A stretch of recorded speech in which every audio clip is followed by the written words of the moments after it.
You've tuned in to the 49ers Rush podcast, and here is your host, John Chapman. All right, it is time to wrap up our mock draft. Now, if you are just listening to this episode and you missed the first part of the mock draft, stop this podcast. Go back and listen to the previous podcast. It should be up on your feed. You can literally, we got a new thing set up where you can just talk to Siri or whatever and just say, hey, Siri, play 49ers Rush podcast, and it will pull up. I just said that out loud as I'm recording, and sure enough, my cell phone next to me, I'm an amateur, pulled up the podcast. That's awesome. It works. So, go back and listen to part 1 of this. I detailed picks 1 through 20 of the first mock that I put together with player trades, draft pick trades, and compensation that was given out for both of those. And today what we're going to do is we're going to finish out this mock, but it's more than just a first round mock because a lot of us are 49ers fans, right? We are going all the way up through pick 36. So we are going to start with where we went off. You know, the 49ers were able to get Nick Bosa at number 2. We had a trade at the first overall pick. I don't want to go back through everything, but go back and listen to that. So the goal of this podcast is to do what I think the teams will do, not necessarily what I believe they will do, based on GMs, schemes, how they value players in the past. You know, there's a lot of tendencies that teams put out there. We do have a lot of NFL head coaches and offensive coordinators, defensive coordinators that we do every year, but with a lot of teams, you can kind of predict which way they are going to go. And with that, we're going to start at pick 21. Again, go back and listen. 1 through 20 was on the previous podcast, and we're going to knock out 21 through 36 today. So, at 21, the Seahawks are picking, and man, Russell Wilson was sacked 51 times in 2018, which was third most in the league, despite attempting the fewest passes. So this is kind of an anomaly. He threw the fewest amount of passes of any starting quarterback in the NFL, but was sacked the third most amount of times. Something's got to change, or Russell Wilson's career is going to be completely over. So, every year I say they've got to go offensive line. They've got to go offensive line. And I'm not a Seahawks fan at all. And then last year, probably the biggest bust in the first round, they go out and get Rashard Penny, which was just an absolute abysmal pick. And, he showed flashes, but having a running back in the NFL that can't pass protect, that leads to your quarterback having the third most sacks in the NFL. So I have them taking Cody Ford, offensive tackle out of Oklahoma. Absolutely love this kid. Now, grading Oklahoma film is pretty difficult, but Cody Ford checks all the boxes. They had the best offensive line probably in the past decade in college football. It was unreal how good they were. But it's just anytime you watch an offensive lineman film and it gets boring, you've got to love it. There's not a lot. He just doesn't give up space, and he doesn't get beat. And that's kind of what you want. You don't want your offensive line getting noticed for anything. And Cody Ford would step in immediately, having him and Dwayne Brown as your tackles. That would help Russell Wilson so much. So that's pick 21. Pick 22, the Ravens. Goodness, what?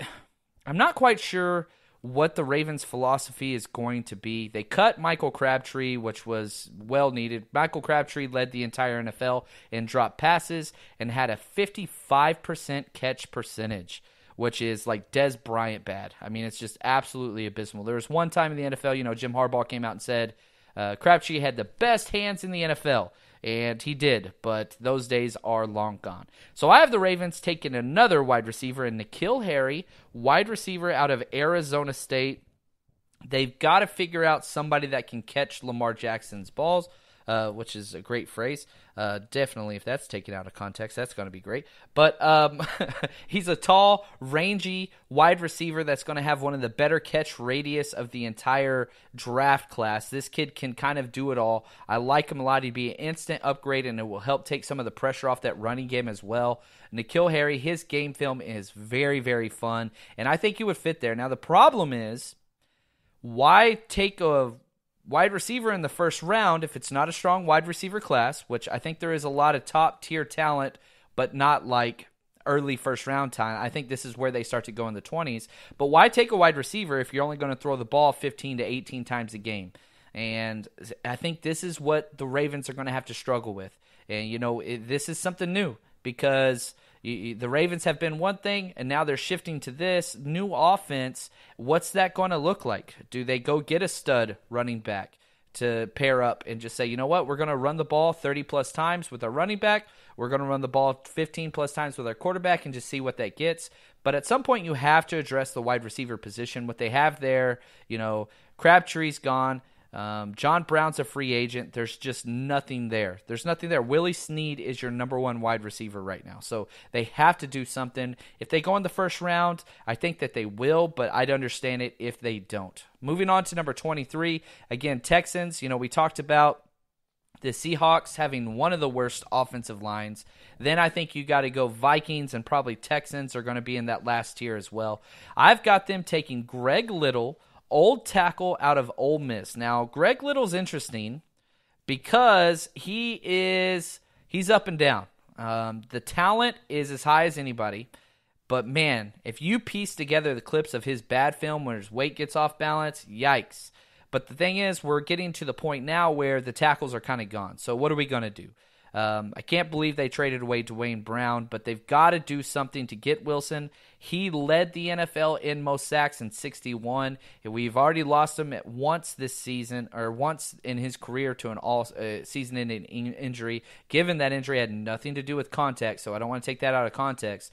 But if you have a quarterback getting sacked 61 times in a season, you've got to change that. The Texans are a team that legitimately could be Super Bowl contenders with that defense and that offense and just the way things hit on all cylinders. But you've got to protect your quarterback. So hopefully they get smart and actually protect this kid and get some people up front that are going to be able to give him some time to get the ball to DeAndre Hopkins. Love that team. Love watching them. One of the funnest teams to watch. I think them and the Colts are just an absolute blast to watch on both sides of the ball. So Texans 23 taking Greg Little. Now let's move on to number 24. Now this is a team that had already traded. So this originally, pick 24, was the Bears pick. Okay, I've got it changing a lot. Then the Bears, they traded a first-round pick and much, much more to get Khalil Mack. And so it goes to the Raiders. Then, and a funny thing real quick, the Raiders were going to trade Khalil Mack to the 49ers last year, but they did not because they thought that the Bears would be a better first-round pick. Well, the difference between pick overall 2 from the 49ers and pick 24 from the Bears, they were big time wrong there. But that's okay. Mike Mayock is there now. And the Raiders then traded that now to Washington. Earlier in this mock draft, I had the Raiders jumping up to get, they gave up number 24 and number 66 to get Ja'Kai Polite. So I already have the Raiders with 2 edge players back to back. And they got Josh Allen with the number 4 pick, and then Ja'Kai Polite. They doubled down on edge rushers because Washington wanted to drop out because they couldn't get a quarterback. So Washington is here to pick at number 24, and as I said earlier, Washington has one of 2 moves. They got to get a quarterback, and if they aren't going to jump ahead of Miami to get that QB, they're going to bail out. So I have them bailing out again. Why not? This is what they should do. So Washington trades out for a second time this draft to the Patriots, and Washington gets number 32 overall, the last pick in the first round. We'll hear from them soon, and number 73. So basically, they're getting a very late first, and then the 73 overall pick. And I have the Patriots. Are you ready for this? Taking Kelvin Harmon, wide receiver, NC State. And I think that the Patriots are going to get a wide receiver in the first or second round for sure. But I think that they sit back until the run of wide receivers starts, and then they jump up. I love Kelvin Harmon. Kelvin Harmon is my wide receiver 1 in this draft. He is the most complete wide receiver in this draft. Best hands, best blocking, field awareness, all those things. The only issue I have with Kelvin Harmon is he is not necessarily a space creator, but a lot of these top-tier guys are not space players. They're really, really not. The only one that was Hollywood Marquise Brown, but he is now injured. So take that for what you want. I've got the Patriots taking Kelvin Harmon, trading up, giving up the number 32 and number 73 overall pick to get him at number 24. I love Kelvin Harmon. He is a draft crush of mine. Let's move on to number 25 in the Eagles. I hate this pick, but I think it is a good pick. And I know Eagles are going to get mad at me and say we don't need another cornerback. We have 6 of them. I agree. But the Eagles' secondary woes were well documented last year, and even though injuries were a main reason, they have to change what's happening in that secondary. The only reason why they were not competitive throughout most of the year is their defense. It was absolutely abysmal. I have them taking Trayvon Mullen, cornerback out of Clemson, and a big reason why is Jenkins is gone. I'm not sure that he is going to be able to play there again this year. I hope that they retain him. But even if they do retain him for one more year, Mullins could play that spot. He is a big corner. He could step in and play outside or safety. He is one of those do-it-all guys. So even though he's got CB in front of his name, I think that he could transition to safety, which in that defense plays a much more valuable role than the majority of them. So number 25 overall, I'm taking Trayvon Mullen. I could definitely see them going offensive tackle here, but there's just not many available. So I got them going Trayvon Mullen, focusing on that defensive side of the ball. Let's move on to number 26. The Indianapolis Colts, they are taking an absolute steal value pick. Montez Sweat, edge rusher, Mississippi State.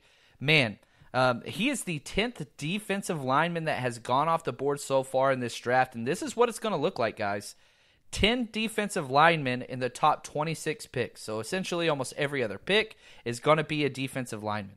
So I could totally see this happening for the Colts. They have changed their defense around from one of the worst to one of the best in one season, and they have drafted very, very well.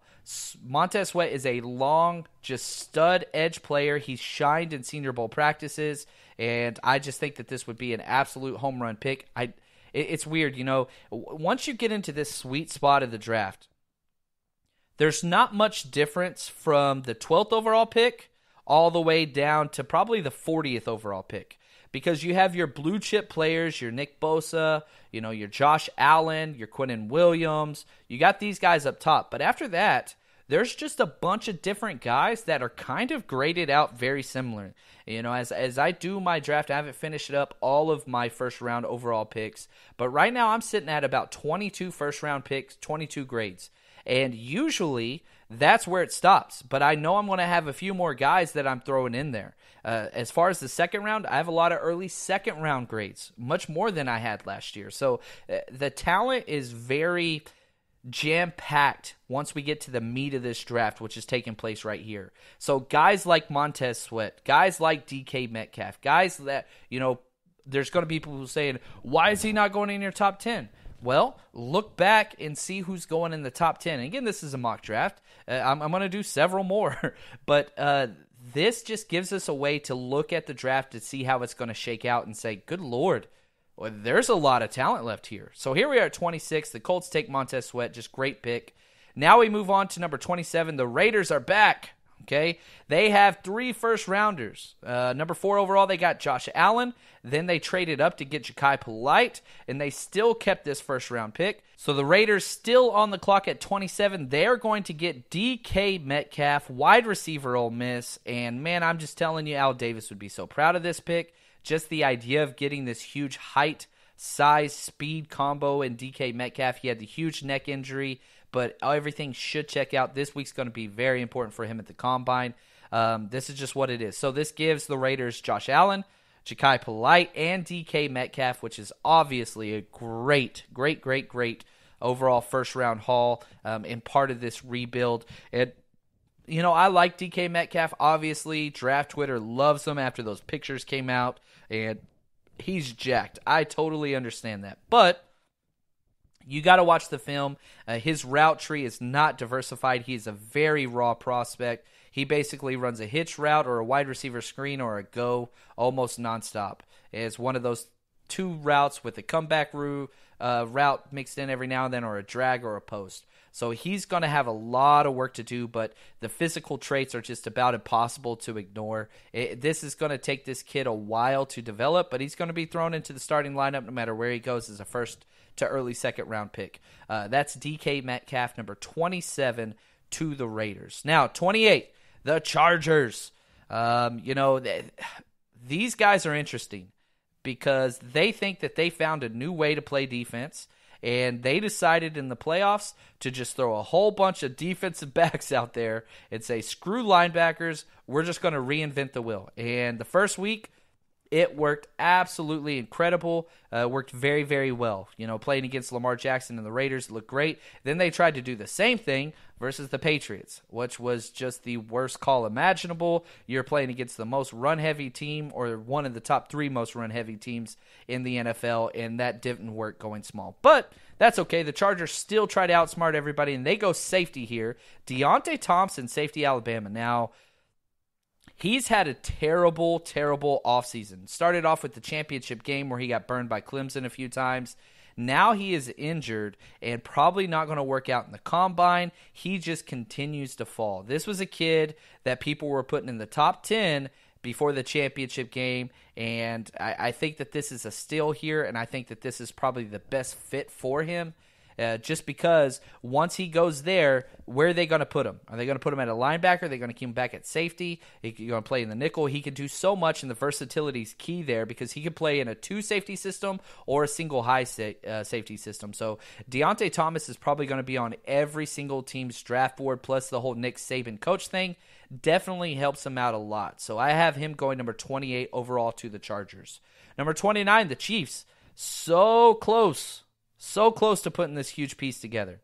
The offense is one of the best that you could ever have, and so you should be able to understand most of the first few selections for the Chiefs team is going to be on defense. That offense is legit. Maybe offensive line, or maybe a big-time running back, but again, I don't think that they are going to spend big on a running back. We saw what Williams could do. We saw any running back in this system is going to look amazing. So why not spend a 3rd or a 4th round pick on a running back that falls? I have them taking defensive lineman out of Clemson, Christian Wilkins. And here we go, number 11th player. This is a guy that could go in the top 15 very easily.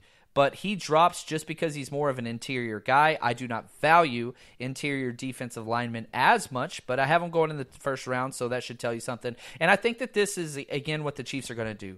They're going to have to bolster their defense because the mentality of, well, we'll just score 50 every time, they prove that doesn't work. Because, yeah, they did score 50 every time. But when your defense can't stop anybody, 50 points is not going to be enough. They lost shootouts this year, and so that's kind of huge for them. And so I think defense is probably 1st, 2nd, 3rd round if I was them. Now, let's jump to the Packers with another pick. Now, the Packers get this pick from the Saints. If you remember back, the Saints traded up 2 first-round picks to the Packers last year to get their edge rusher, Marcus Davenport, out of UTSA.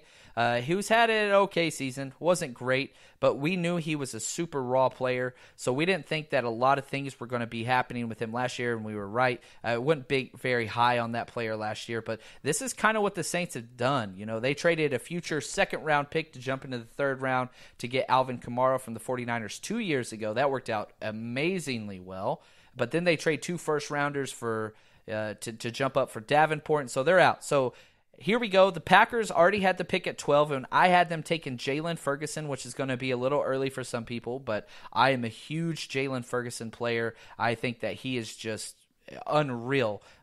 All-time sack leader in the NCAA. So anyway, now let's jump to pick 30. Why not go tight end? I mean, they need some. The Jimmy Graham experiment is over. Good Lord, that was awful last year. They're probably going to keep him just because of the money, but I doubt he's going to be getting a lot of snaps. And now, again, I had a really hard time. Noah Fant or TJ Hawkinson here. You got 2 tight ends coming out of Iowa, and they are both elite. The big reason why I went Noah Fant, he is a better run blocker.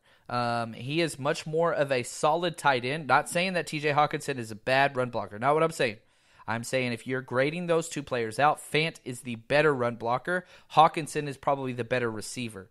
And so I think Fant, I value that much more. And who knows, maybe we can finally recreate this Aaron Rodgers to tight end production that we saw early on in his career with Michael Finley. There's no reason why Noah Fant can't be successful, because he could be the tight end that's in there all plays, because he can block, and that means that teams won't skew their coverage towards him. He is a move tight end. You can put him outside, but you can keep him in line. Iowa is the tight end if you look what they did with George Kittle. They got lots of guys out there that can just ball out. So I got the Packers taking Noah Fant, and that's an awesome haul. It's very Packer-esque, I guess you could say. I know they got the new GM there and the new head coach and all those things, but building through the trenches, why not? It's just kind of what they're going to do, and who they are as a persona of that team is, we're a tough football team.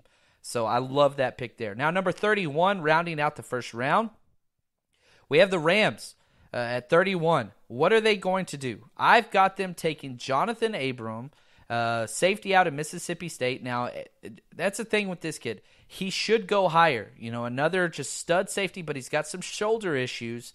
But hey, the Rams are in win-now mode. It's who they are. They trade away almost all their picks for, instant stars. So if they're going to stay there, I think that this is one of those picks that could be traded away for a stud player. But if they are going to stay there, which I have them doing in this mock, why not go get somebody that's going to instantly help your defense? And yeah, the shoulder concerns are a big deal with the hard-hitting safety, but the pedigree is there. And if this guy can stay healthy, 31 is about where he should go. He could drop a little bit more, kind of maybe 40 is probably going to be his floor, but there's not a lot of guys that can do what he did. And the Rams defense they've got 2 stud corners. Their defensive line is legit. They just need a couple more playmakers to step in and make some things happen. I think Abram's one of those guys.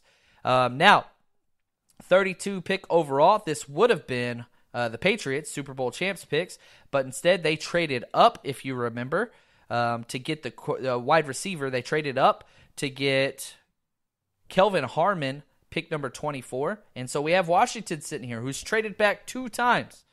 And this is maybe my weirdest pick of the day.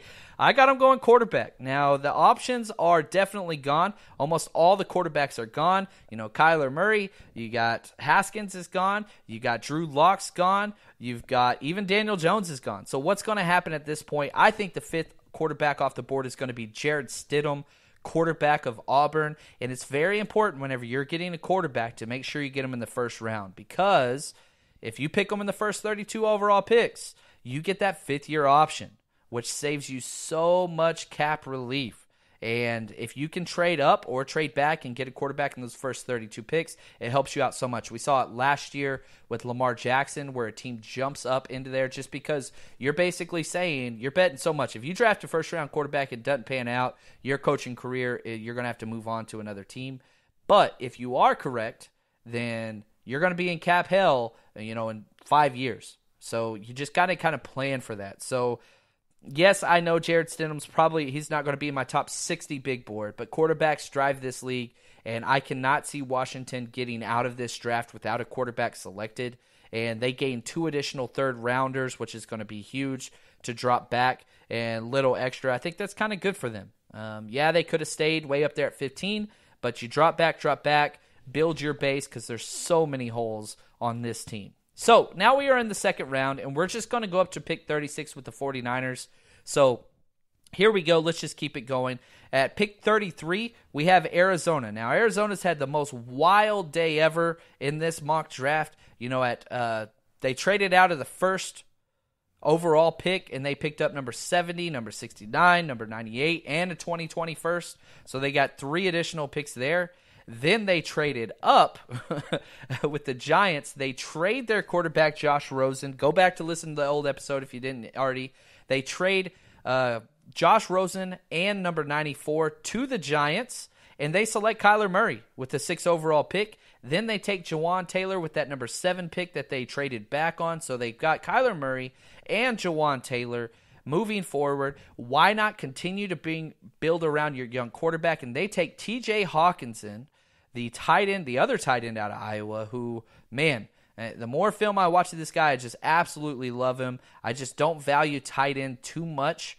And so that's why I have it slipping to the first pick in the second round. So T.J. Hawkinson, not a bad haul for Arizona for sure. I think the fans could get behind this big time.